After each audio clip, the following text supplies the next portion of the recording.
A black woman, dragged from her seat in humiliation, becomes the architect of corporate karma. The shocking incident aboard a commercial flight would spiral into a billion-dollar nightmare for an airline that chose disrespect over dignity. Before we begin, make sure to subscribe to the channel and comment where you're watching from. Dr. Amara Johnson sat upright in her window seat, the hum of the Atlantic Airways plane's engines vibrating through the cabin. Her tailored navy suit remained unwrinkled despite the 3-hour delay, and her leather briefcase containing the billion-dollar merger proposal rested perfectly balanced on her lap. Around her, passengers shifted restlessly, the pre-flight tension palpable as everyone waited for the final boarding call. The first sign of trouble came when Jessica Taylor, the lead flight attendant, appeared at the end of the aisle, whispering to a colleague while glancing in Amara's direction. Their eyes met briefly before Jessica looked away, reaching for the cabin phone.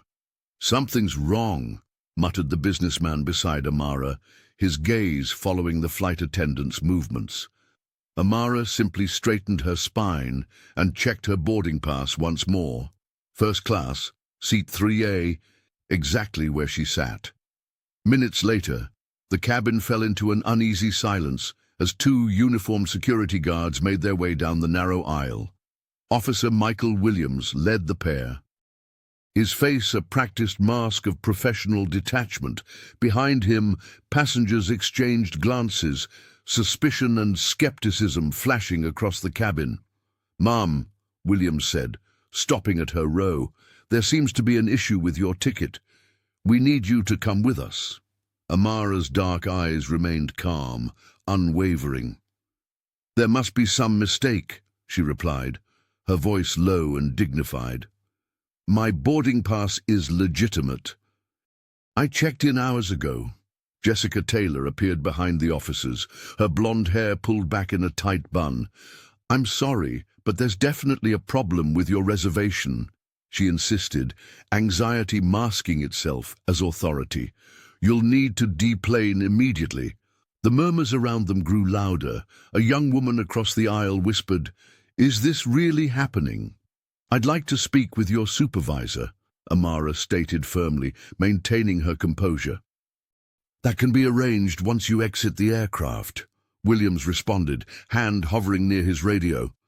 As Amara carefully placed her documents back into her briefcase and stood, the cabin erupted in a chorus of clicking sounds. Dozens of passengers had their phones out, recording the scene unfolding before them. "This isn't right," someone called from the back. The executive gathered her belongings with deliberate movements, her expression betraying nothing as she followed the officers toward the exit. With each step, more phones appeared, capturing the moment when discrimination wore the thin disguise of procedure.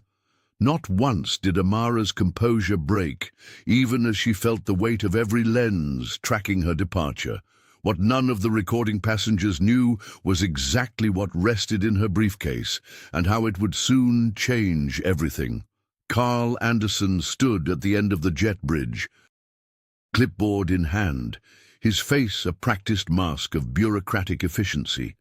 The airport supervisor had handled dozens of passenger removals before, but something about this one made his collar feel uncomfortably tight.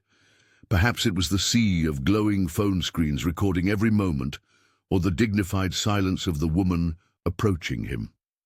"Dr. Johnson, I have some forms for you to sign," he said, voice lowered as if they were sharing a secret. "Just standard procedure." "We can make this quick and painless." Amara Johnson regarded him with unwavering eyes.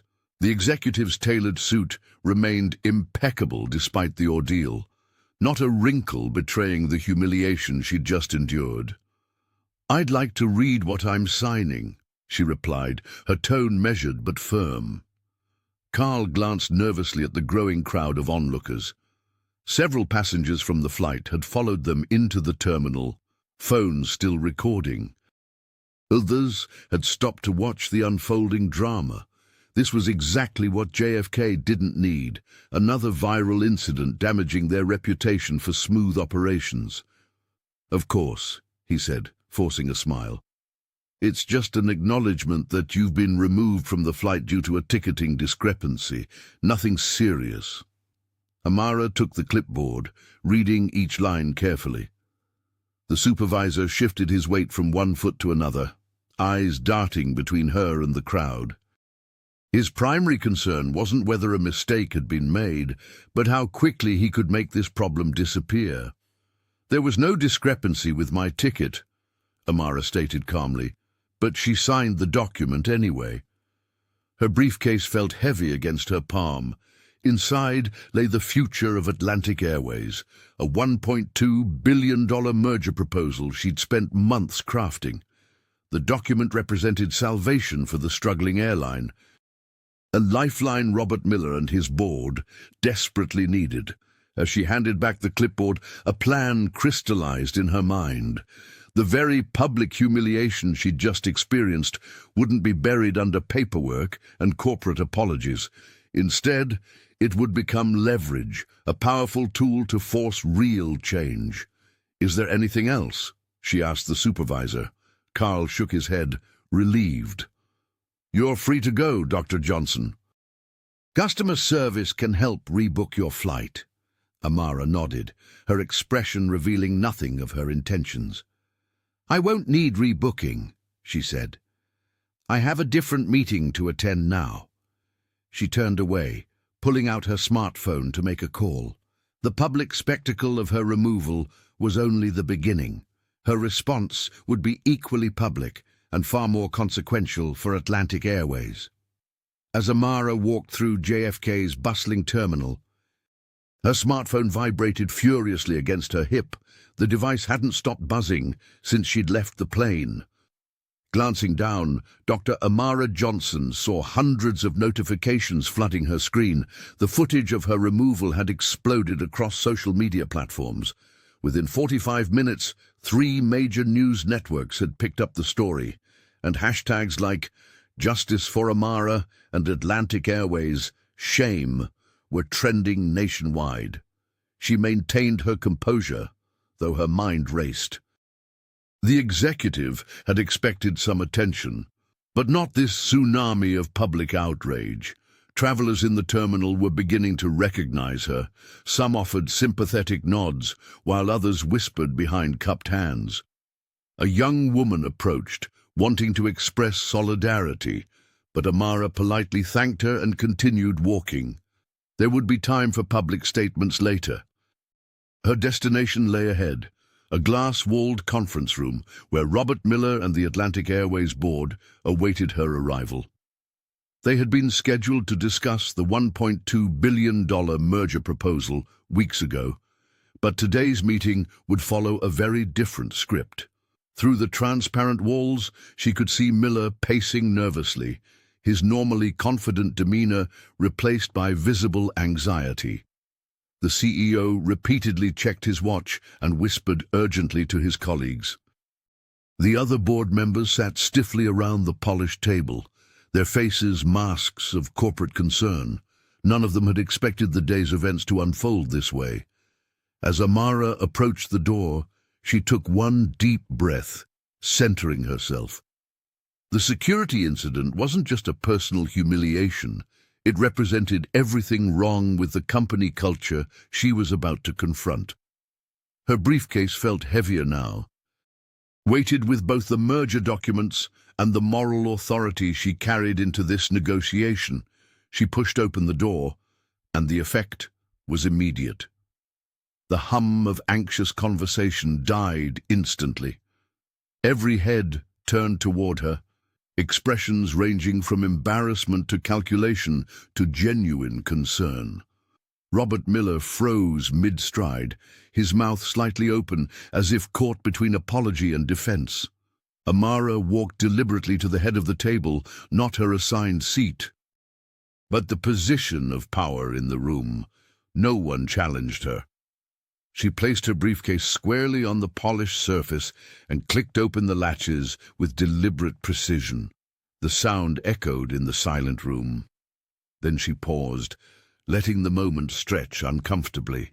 The executive didn't speak, didn't explain, didn't rush to ease their discomfort. She simply stood there, poised and unreadable, forcing everyone present to sit with the weight of what had happened. The power in the room had shifted, and everyone knew it. Robert Miller dabbed at his forehead with a handkerchief, the beads of sweat betraying his composed exterior. His tailored blazer suddenly felt too tight as he watched Dr. Amara Johnson take her seat across the conference table. The Atlantic Airways boardroom, normally his domain of power, now felt like hostile territory. "Dr. Johnson," he began, forcing a smile that didn't reach his eyes. "Now, I understand there was an unfortunate misunderstanding on one of our flights. These things happen in a busy operation like ours." He leaned forward, lowering his voice to a confidential tone. "But we have bigger matters to discuss. This partnership could revolutionize both our companies." What Robert didn't say was that Atlantic Airways was teetering on the edge of bankruptcy. The merger represented his last hope to save the airline he'd spent 15 years building. His board members shifted uncomfortably in their seats, all too aware of their precarious financial position. Amara's expression remained unchanged as she listened. When she finally spoke, her voice was quiet, but carried throughout the room with unmistakable authority. "What happened on your flight wasn't a misunderstanding, Mr. Miller. It was a symptom of a systemic problem." Her words cut through his practiced corporate speak. "So we won't be discussing any business arrangements until you address what happened and what it reveals about Atlantic Airways' culture."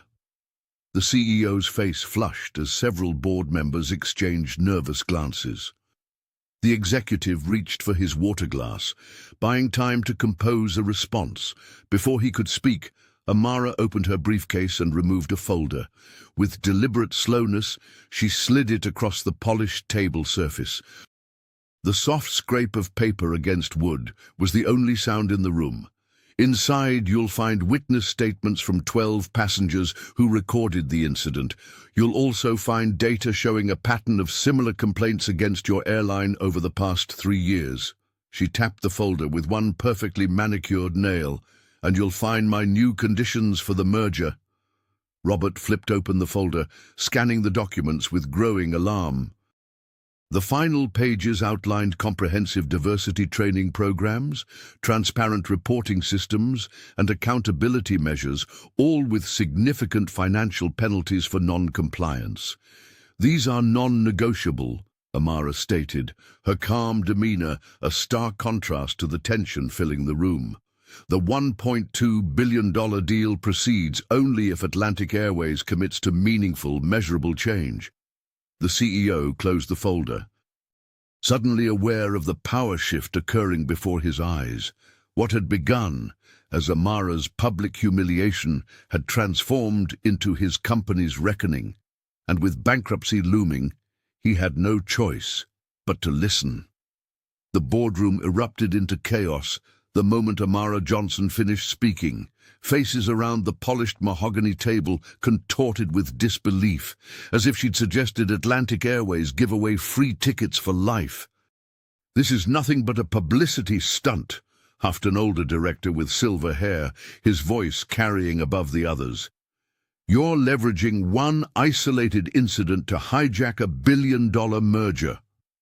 Another board member, a woman in her 50s with a permanent frown, nodded vigorously. "Complete overreaction. We can't restructure our entire company because of one misunderstanding." Amara remained perfectly still amid the storm, her posture unwavering. She didn't raise her voice or show a hint of defensiveness. Instead, she waited until the outburst subsided, her silence more commanding than their protests. "What happened to me wasn't isolated," she finally said, her tone measured and precise. "Your own internal reports show 17 similar incidents in the past quarter alone." She tapped a document in front of her.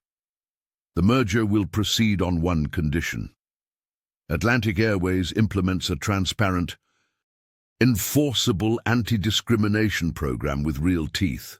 The executive methodically outlined her requirements: mandatory training for all staff, an independent oversight committee, clear disciplinary procedures, and quarterly public reporting of incidents and resolutions.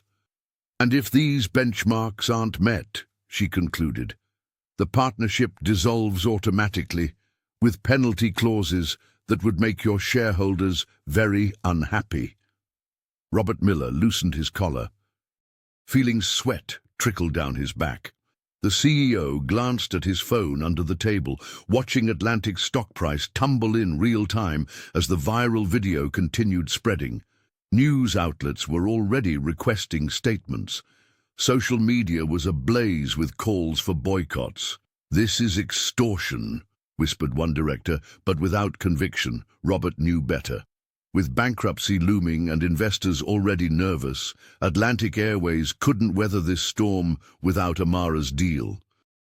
More importantly, he recognized the truth in her words. The airline's culture had problems they'd ignored for too long. He bit his lip, considering his options, then slowly nodded.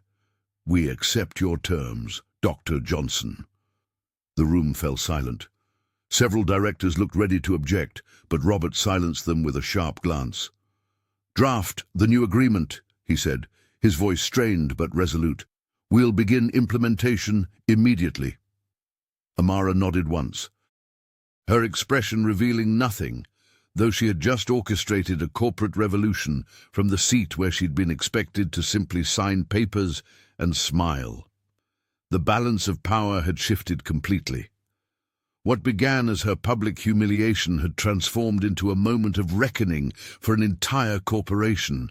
She was now holding the reins, and everyone in that boardroom knew it. Jessica Taylor sat frozen in her living room, watching herself on the national news. The footage showed her rigid posture as she escorted Dr. Amara Johnson off the Atlantic Airways plane. Her own face looked unfamiliar, stern and certain, in a moment she now recognized as catastrophically wrong. The churning in her stomach intensified as social media comments scrolled across the screen, many calling for her termination. The notification came via email just 3 hours later: mandatory administrative leave, pending full investigation. Jessica's hands trembled as she read the corporate language that essentially meant her career hung by a thread. 9 years of service, countless miles in the air, all potentially undone by one terrible judgment call.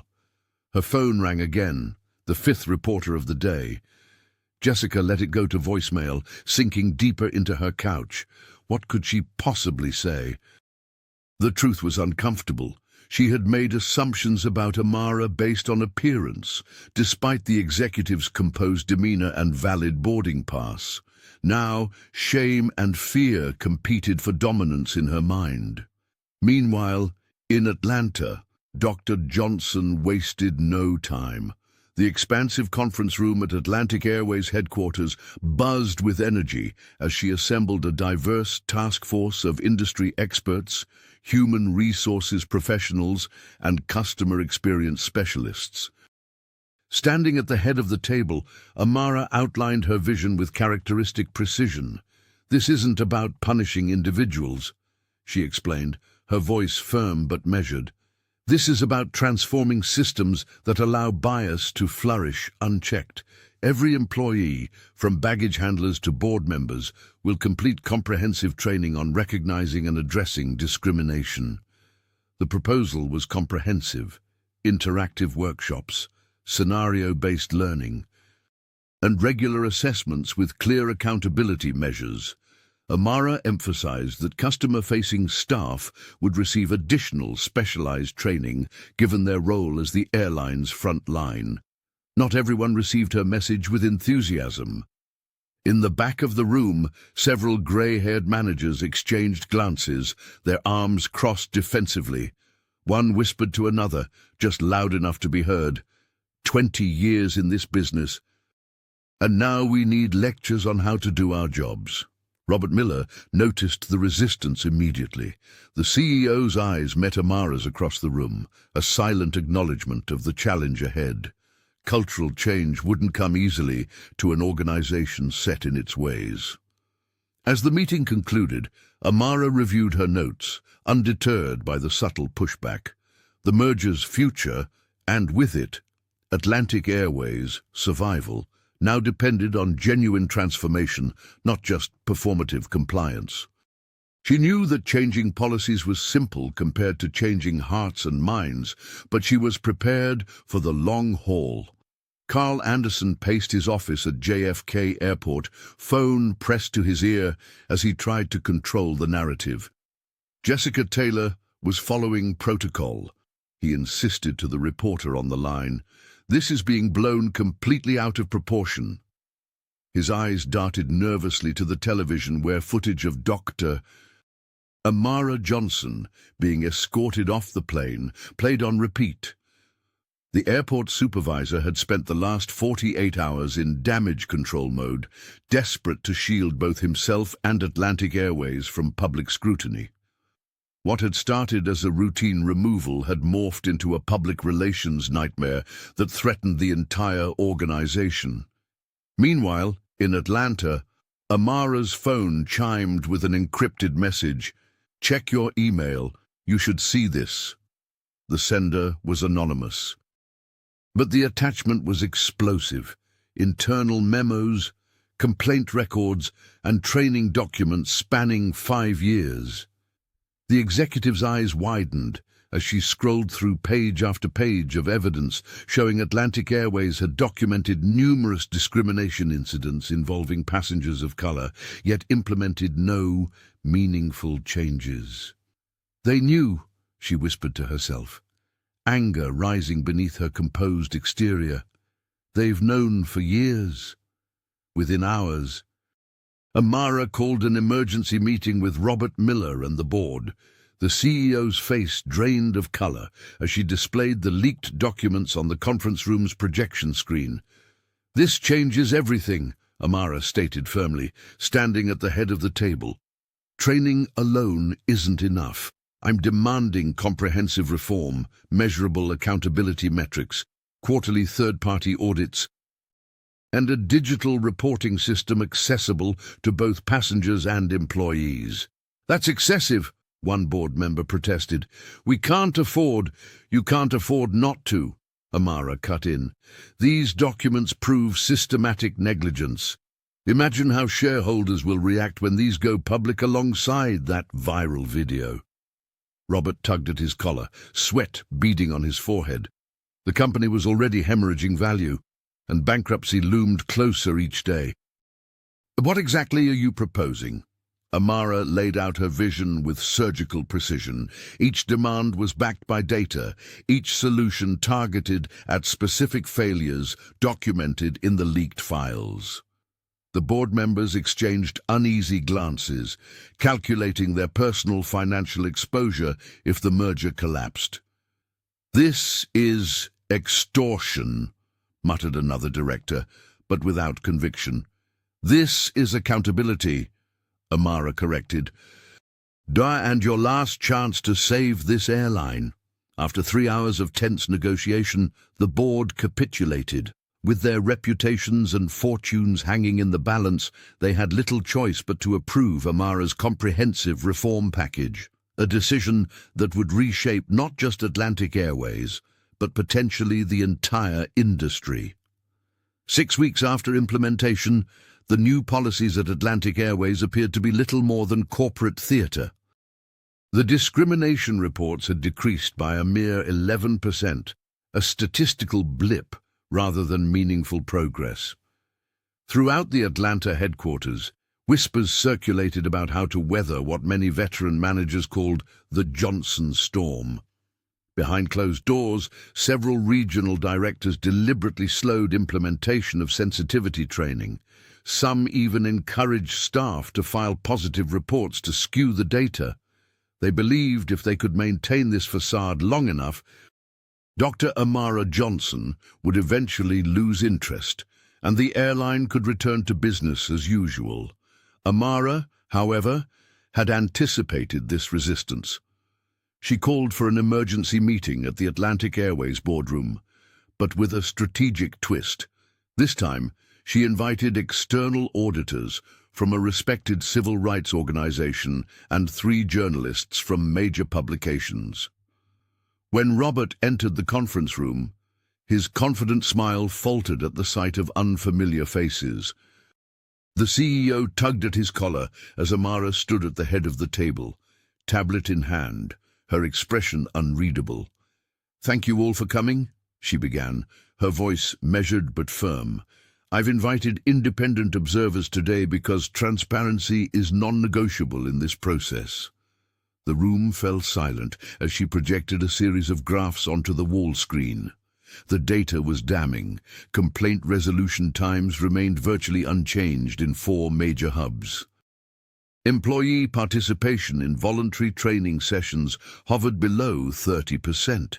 Most troubling, the anonymous reporting system had documented 23 instances where managers had dismissed legitimate concerns. "The numbers don't lie," Amara stated, turning directly to face the CEO. "What we're seeing isn't progress, it's performance." Robert shifted uncomfortably as one of the journalists scribbled notes. The boardroom, usually a sanctuary of corporate privacy, now felt exposed. "Change isn't about appearances," Amara continued, her gaze unwavering. "It's about impact and integrity. Either Atlantic Airways commits to genuine transformation, or this partnership ends today." The threat hung in the air. $1.2 billion vanishing with a single decision. Several board members exchanged alarmed glances. "We need new benchmarks," she continued, sliding a folder across the polished table. "And consequences for departments that fail to meet them." Robert reached for the document, knowing that every eye in the room was watching his reaction. The future of his airline balanced on his response to this moment of reckoning. "Tell us, Mr. Miller," one of the auditors asked, "is Atlantic Airways truly committed to change or just to saving face?" Officer Michael Williams sat in his car outside the Atlanta headquarters, rehearsing what he would say. 3 weeks had passed since he'd escorted Dr. Amara Johnson off that fateful flight, and the memory haunted him nightly. With a deep breath, he entered the building. "Dr. Johnson will see you now," her assistant said, ushering him into a sleek office overlooking the city skyline. Amara looked up from her desk, recognition flickering across her face. "Officer Williams, this is unexpected." "I've been thinking about what happened," Michael began, his voice steadier than he felt. "I followed orders that day without questioning them. I was wrong." He placed a folder on her desk. "These are security protocols I've drafted based on my 15 years of experience. They could prevent what happened to you from happening to anyone else." Amara studied him carefully before opening the folder. "Why now?" "Because I have a daughter who looks like you," he admitted. "And I couldn't face her knowing I stood by and did nothing to change things." His transformation from silent enforcer to potential ally caught Amara by surprise. She nodded thoughtfully, reviewing his proposals with keen interest. Meanwhile, across town, Carl Anderson nearly choked on his coffee when he received word that Michael had approached Amara directly. The supervisor had been working tirelessly to contain the fallout, and this felt like betrayal. "He did what?" Carl demanded over the phone. Williams was supposed to stay quiet and follow the company line. But the winds of change were blowing stronger than Carl's resistance. Beyond Michael's unexpected alliance, something even more powerful was taking shape online. A group of frequent flyers, business travelers who had witnessed similar incidents, had formed a network called Dignity in the Sky. Using social media and a dedicated website, they collected and verified stories of discrimination aboard commercial flights. Their leader, a marketing executive who had been on Amara's flight, coordinated directly with her team, providing real-time data that revealed patterns across multiple airports and airlines. The viral video of Amara's removal had become their rallying point, drawing hundreds of new testimonials weekly. We're not just collecting complaints," the group's spokesperson explained during a video call with Amara. "We're creating accountability through visibility." This grassroots movement, combined with Michael's insider perspective, created a powerful mechanism for change. Atlantic Airways executives could no longer dismiss incidents as isolated or exaggerated, not when patterns were being documented and verified by passengers themselves. For the first time since the ordeal began, Amara felt genuine momentum building. The truth was finally becoming too loud to ignore. 2 months after the incident, Dr. Amara Johnson unveiled Dignity First at Atlantic Airways, Atlanta headquarters. The smartphone application allowed passengers and employees to report discrimination or misconduct in real time, creating an accountability system that bypassed traditional bureaucracy. The sleek interface featured a simple rating system and space for detailed accounts, all feeding into a transparent database that Amara's team monitored hourly. "This isn't about catching people," Amara explained to a roomful of skeptical reporters. "It's about preventing harm before it happens." Many industry analysts dismissed the app as a publicity stunt, an expensive digital band-aid for a systemic wound.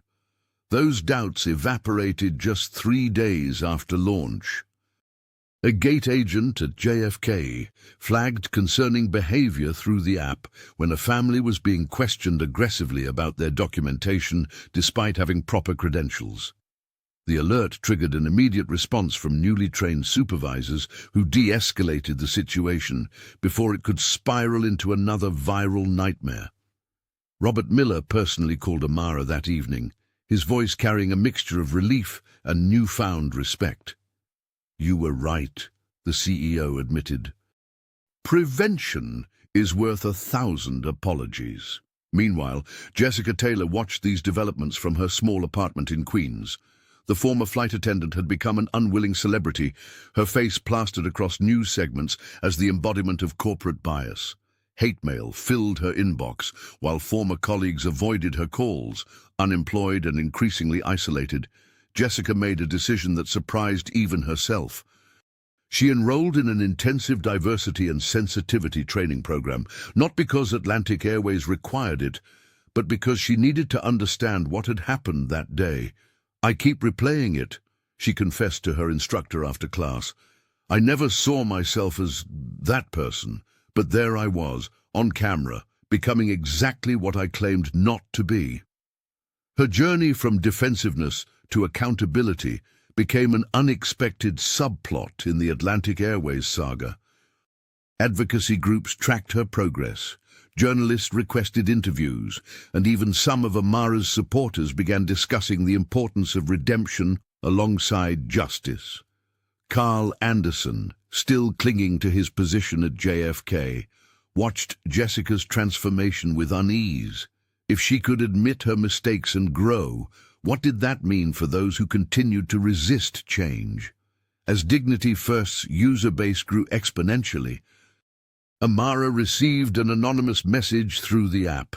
"Thank you for making us better." She couldn't be certain, but the timestamp matched Officer Michael Williams' shift at security. Perhaps the ripples of change were spreading further than she'd dared to hope. As Atlantic Airways struggled to implement its new policies, rival carriers circled like sharks sensing blood in the water. Skyroute Airlines, their biggest competitor, launched an aggressive campaign targeting Atlantic's most valuable corporate clients.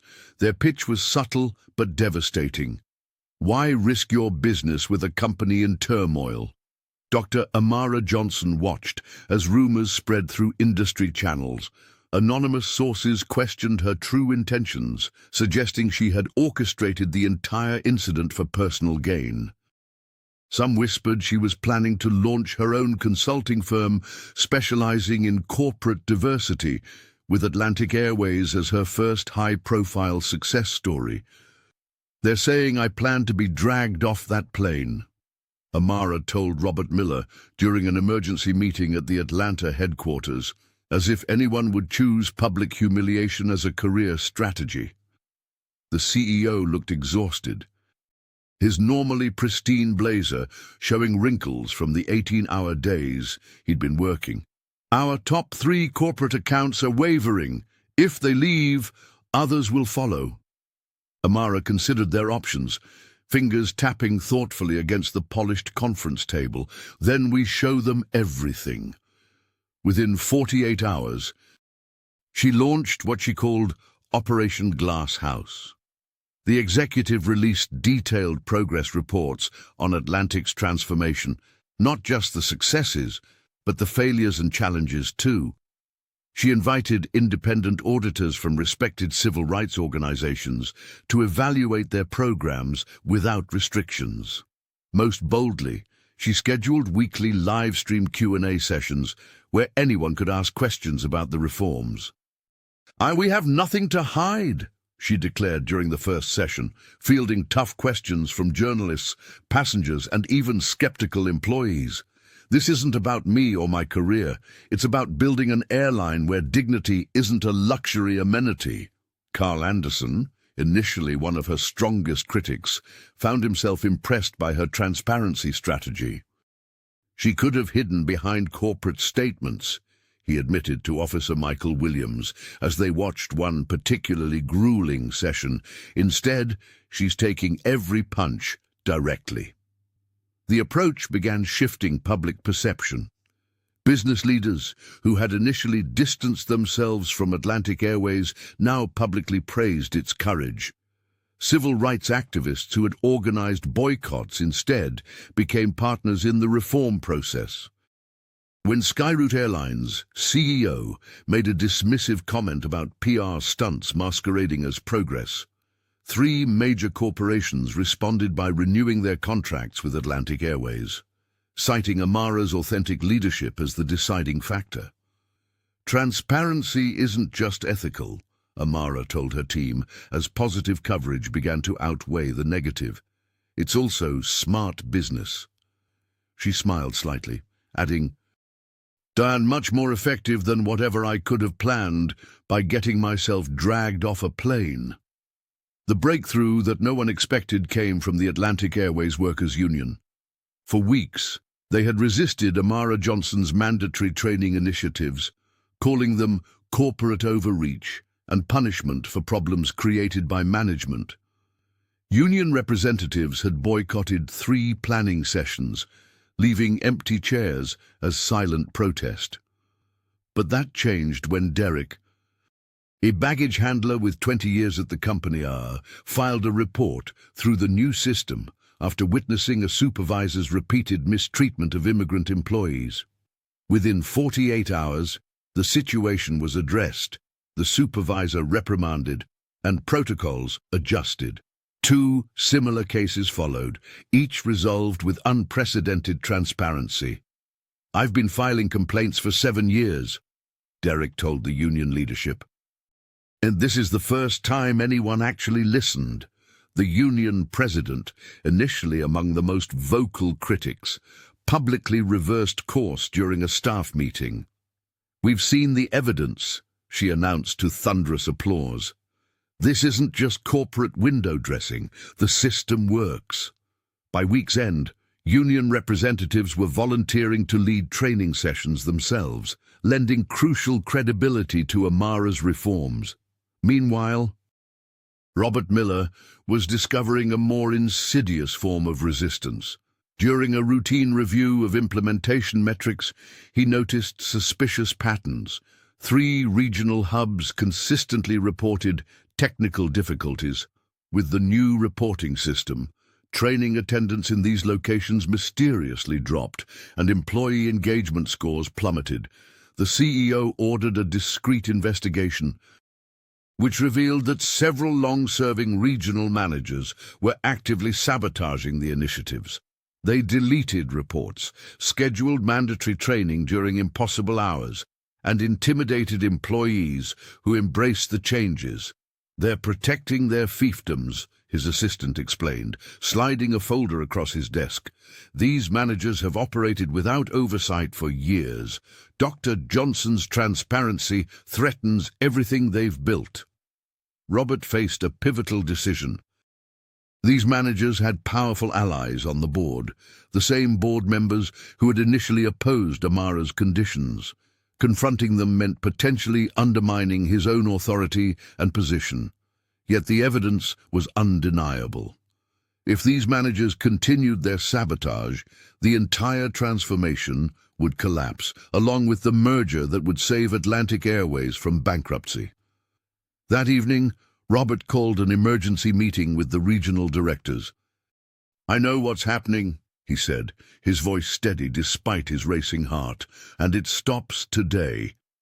He laid out the evidence and delivered an ultimatum: embrace the changes or resign immediately.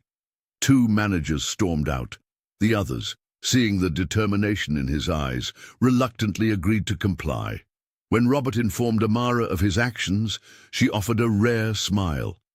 "That," she said, "is what leadership looks like." 3 months into the transformation, a palpable shift rippled through Atlantic Airways corridors. The tension that had once permeated every interaction was gradually being replaced by something unexpected: genuine camaraderie. In the Atlanta headquarters, employees gathered during lunch breaks to share success stories that would have been unimaginable just weeks earlier. A passenger stood up for one of our gate agents when another traveler was being abusive, recounted a teary-eyed supervisor during a staff meeting. They said they'd seen our commitment to dignity and wanted to be part of it. Dr. Amara Johnson reviewed the latest metrics with quiet satisfaction. The Dignity First app had registered a 300% increase in positive incident reporting, employees and passengers alike documenting moments when respect prevailed over conflict. What had begun as a crisis management tool was evolving into something more profound: a community-building platform. "The numbers don't lie," Amara told Robert Miller during their weekly check-in. The CEO nodded, the permanent worry lines on his forehead slightly less pronounced. The company's stock had stabilized after weeks of freefall, and several major corporate clients who had threatened to leave were cautiously renewing their contracts. But Amara wasn't relying on internal momentum alone. She methodically cultivated relationships with Atlanta's most influential figures, meeting with the mayor over coffee, hosting roundtable discussions with business leaders, and inviting state representatives to tour the newly established training facilities. "What you're building here isn't just good ethics, it's good business," remarked Councilwoman Patricia Reynolds after witnessing a de-escalation training session. Her endorsement appeared in the Atlanta Journal-Constitution the following day. Amara leveraged these alliances strategically, ensuring Atlantic Airways' transformation remained in the public eye, not as a scandal, but as a blueprint for corporate accountability. Each political ally and business endorsement added another layer of protection around the reforms, making them harder to dismantle once the initial furor faded. The investment community took notice. 3 major funds that had pulled back in the wake of the incident cautiously resumed discussions. "We're seeing genuine change, not just damage control," noted one analyst in a widely circulated report. For the first time since the incident, Robert could breathe. The breathing room was slight. Atlantic Airways wasn't out of turbulence yet, but the company had a fighting chance.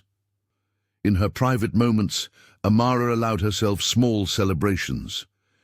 She knew better than most how fragile progress could be, how easily reform could be reversed once public attention waned. But watching employees voluntarily staying late to refine training protocols, or hearing flight attendants share strategies for more inclusive service, she permitted herself a rare moment of optimism. The culture wasn't just changing, it was healing.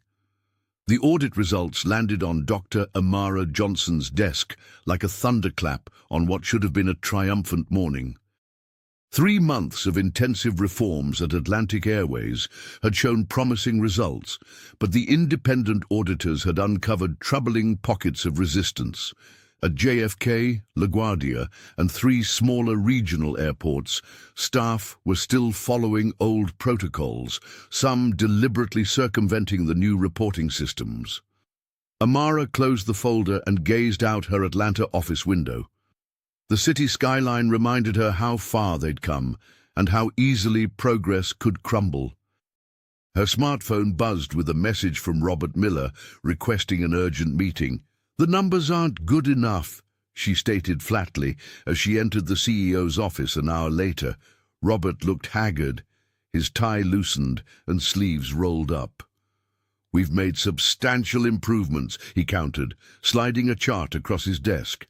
"Complaints are down 47% overall, and up 12% at the airports flagged in the audit," Amara replied. "This isn't about statistics, Robert.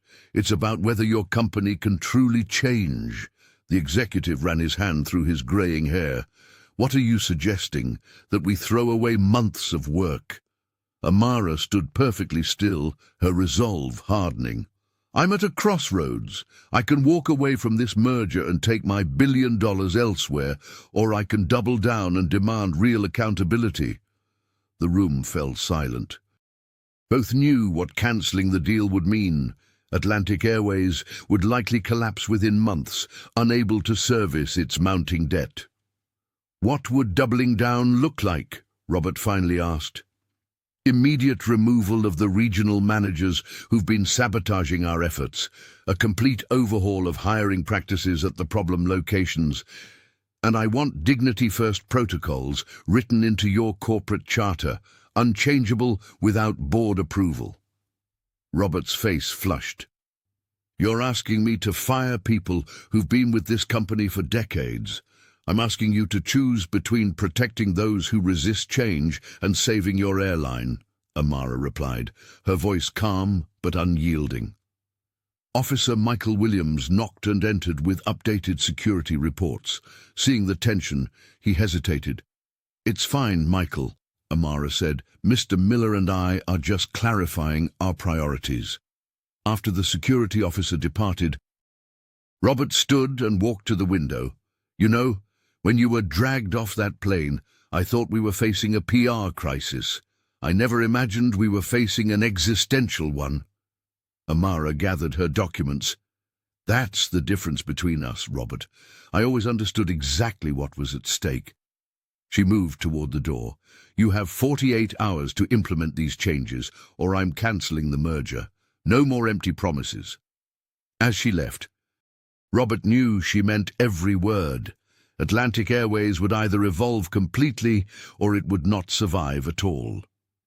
The Atlantic Airways boardroom fell silent as Dr. Amara Johnson strode in, her posture radiating the same dignity that had captivated millions in that viral video months ago.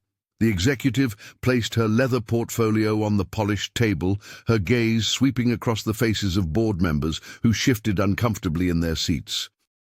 "The numbers speak for themselves," Amara announced, distributing comprehensive reports showing employee satisfaction had increased by 63%, while discrimination complaints had plummeted by 78%. "But we're not finished." Robert Miller nodded, his earlier anxiety now replaced with grudging respect. The CEO had come to understand that his company's survival hinged on Amara's vision. He'd spent sleepless nights reviewing the financial projections. Atlantic Airways was slowly rebuilding its reputation, and investors were returning. "There are still pockets of resistance," she continued, revealing troubling statistics from 3 regional hubs where old behaviors persisted.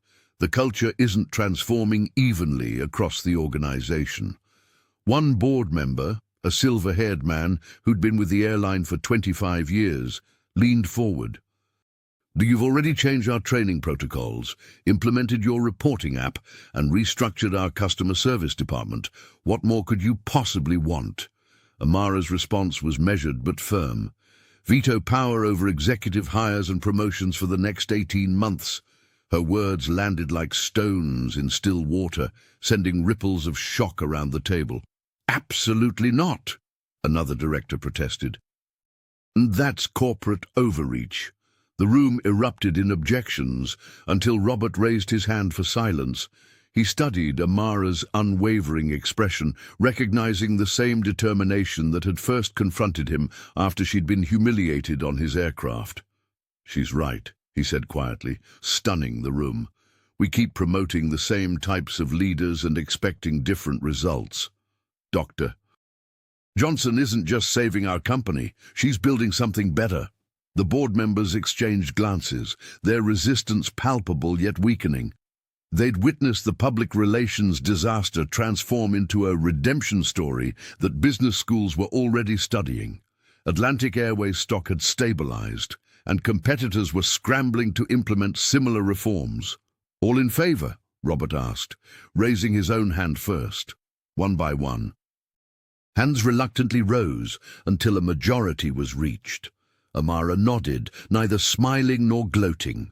This wasn't about winning, it was about lasting change. As the meeting concluded, she gathered her materials while Robert approached her privately. "You know, when security first dragged you off that plane, I thought you'd destroy us," he admitted. "I never imagined you'd actually save us."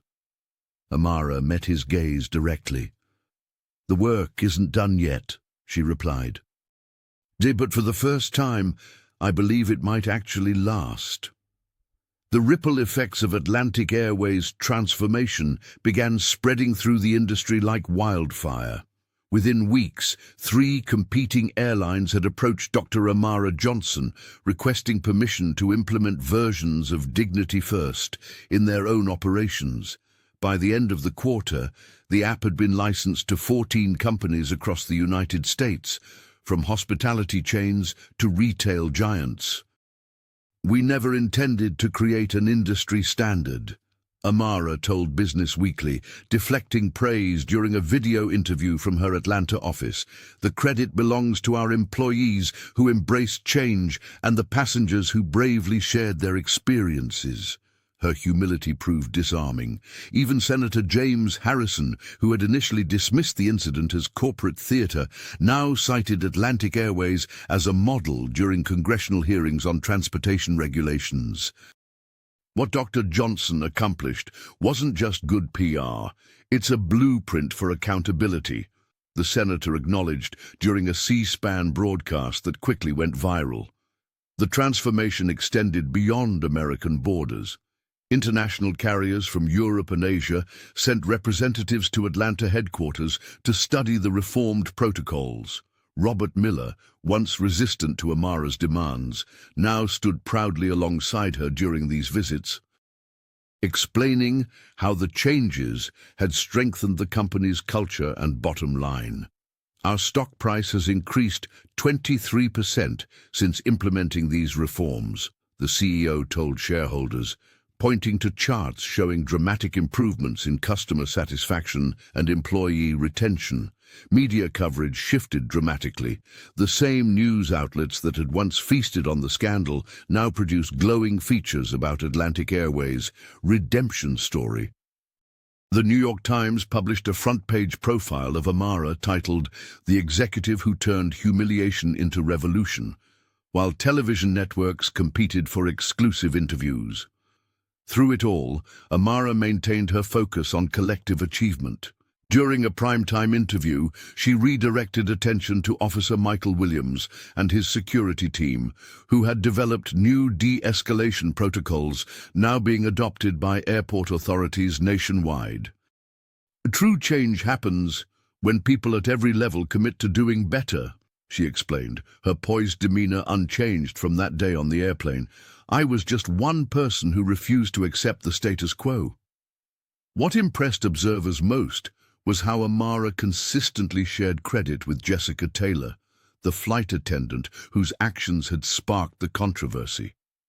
"Jessica's willingness to confront her biases and grow has been instrumental to our success," Amara told reporters. as the former adversaries demonstrated their new training program at industry conferences. Former critics found themselves won over by this generosity of spirit. Even Carl Anderson, who had initially tried to sweep the incident under the rug, admitted to colleagues that Amara's approach had transformed his understanding of leadership. 6 months after the infamous flight, the transformation at Atlantic Airways had surpassed even the most optimistic projections. Dr. Amara Johnson stood at the podium in the Atlanta headquarters conference hall, presenting the quarterly results with quiet confidence. The numbers on the digital display behind her told a story more powerful than any viral video. Discrimination complaints had fallen by 94%, customer satisfaction ratings had reached an all-time high, and employee retention had improved dramatically. "What we're seeing isn't just statistical improvement," Amara explained, her voice carrying through the packed room. "It's cultural evolution. Every person at every level has contributed to this change." Robert Miller nodded from his seat in the front row. The CEO had initially viewed Amara's demands as extortion, but now he recognized them as salvation. The airline stock had rebounded, and industry publications were hailing Atlantic Airways as a global leader in corporate accountability. "The journey isn't complete," she continued, gesturing to the diverse faces around the room, "but we've proven that integrity and profitability aren't opposing forces, they're complementary." The audience, filled with employees, investors, and media representatives, listened intently as Amara unveiled the next phase of their transformation. She announced the creation of the First Class Future Fund, a $2 million scholarship program for young people from underrepresented backgrounds pursuing careers in aviation. "The incident that brought us together was about who belongs in which spaces," she said, her voice steady but emotional. "This fund ensures that talented young people from all backgrounds will have their rightful place in this industry's future." Officer Michael Williams, now heading security training initiatives, was the first to stand and applaud.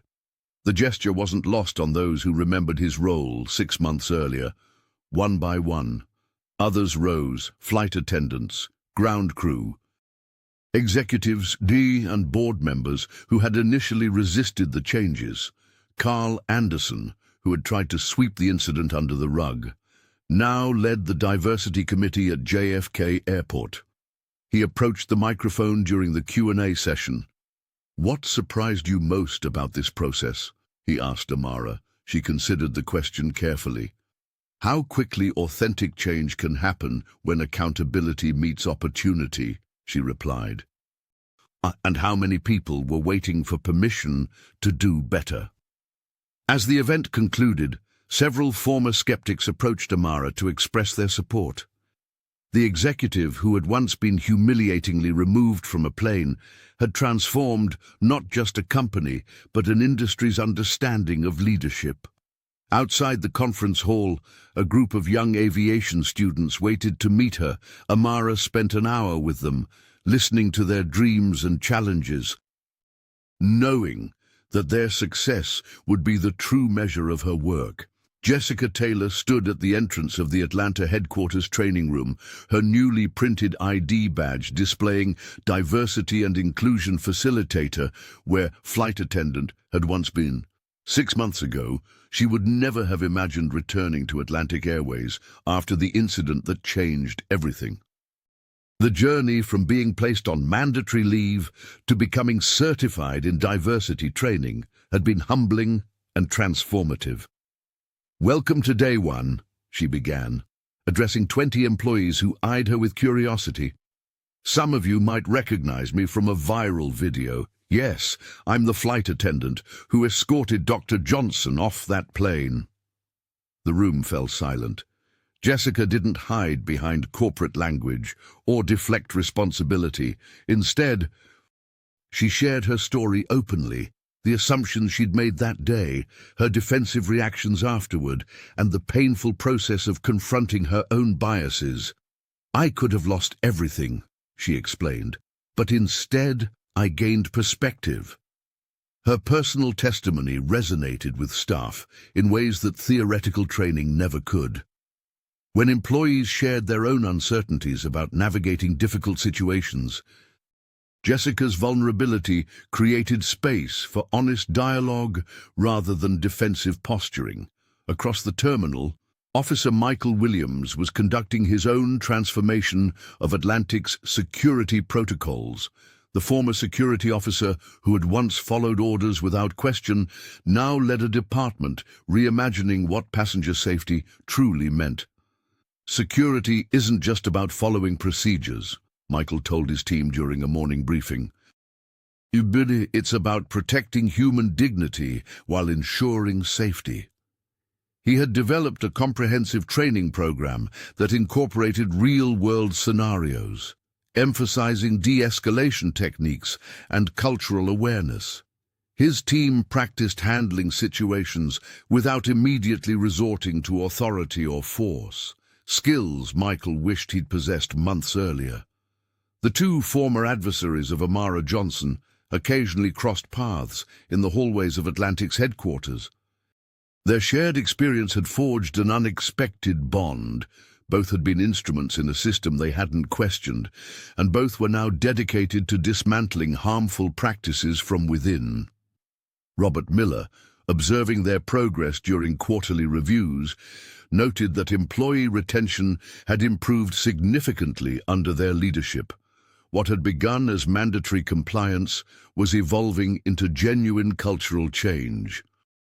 "Your personal stories make the training stick," the CEO acknowledged during a leadership meeting. "People remember what happened to you both and to Dr. Johnson in ways they don't remember policy manuals." Jessica nodded, thinking of the countless employees who had approached her after sessions, sharing their own moments of realization.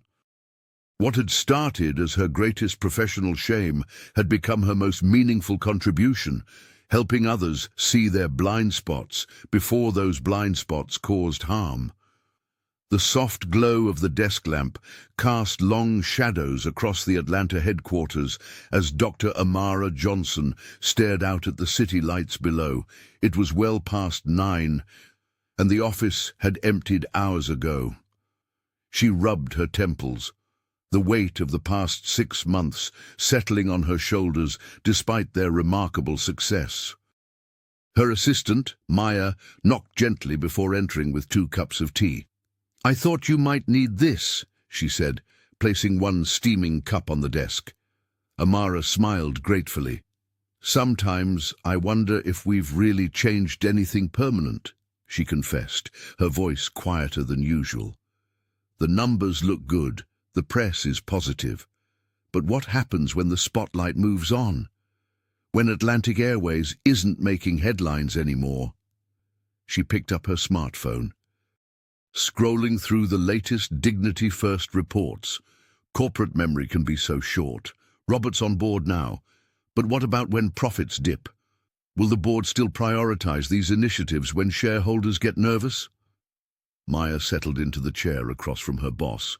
"You know, before I started working for you, I was a passenger on Atlantic.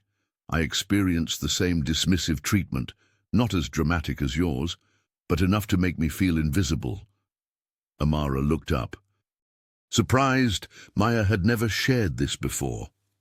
"Yesterday," Maya continued, "I flew home to visit my parents. The difference was night and day. I watched a flight attendant, one who went through Jessica Taylor's training program, diffuse a potential conflict with such care and respect that both passengers involved actually thanked her afterward." The executive nodded, but uncertainty still clouded her eyes. Individual stories matter, but systems have inertia. They resist change. "True," Maya acknowledged, "but you didn't just change policies, you changed people. Officer Williams now trains every security team in the country. The employee union that fought you now champions your methods. Even Carl Anderson is presenting your accountability framework at industry conferences." Amara's expression softened slightly. "I suppose transformation is never really finished, is it?" No, Maya agreed. But it's rooted now. The seeds are too deep to simply wash away with the next news cycle. Amara stood, gathering her briefcase. The same one that had once held the billion-dollar merger proposal now contained plans for expanding Dignity First beyond aviation. "You're right," she said finally. "We've built something that matters, something that can grow." As they walked toward the elevator, the lights of Atlanta spread out below them like stars, countless points of brightness pushing back the darkness, one light at a time. 1 year after the infamous incident, Atlantic Airways celebrated its most profitable quarter in company history. The airline that had once teetered on the edge of bankruptcy now stood as an industry leader, not just in revenue, but in corporate culture. Dr. Amara Johnson watched from the back of the packed auditorium as Robert Miller presented the remarkable turnaround to shareholders, analysts, and media. "Our success isn't measured solely in dollars," the CEO announced, his confidence genuine where it had once been forced. "It's measured in dignity, respect, and the trust we've rebuilt with our customers and employees." Amara smiled quietly. The transformation had been neither quick nor easy. There had been setbacks, resistance, and moments when she'd questioned whether real change was possible. But as she scanned the room, she saw the evidence everywhere, from the diverse faces in leadership positions to the pride with which staff now wore their uniforms. The Dignity First program had expanded beyond reporting incidents to become a comprehensive framework for corporate accountability, adopted by companies across 6 different industries. Jessica Taylor, once the face of the airline's problems, now led workshops nationwide, her personal journey from resistance to advocacy becoming a powerful teaching tool. After the presentation, Amara slipped away from the crowds to a quiet corner of the terminal.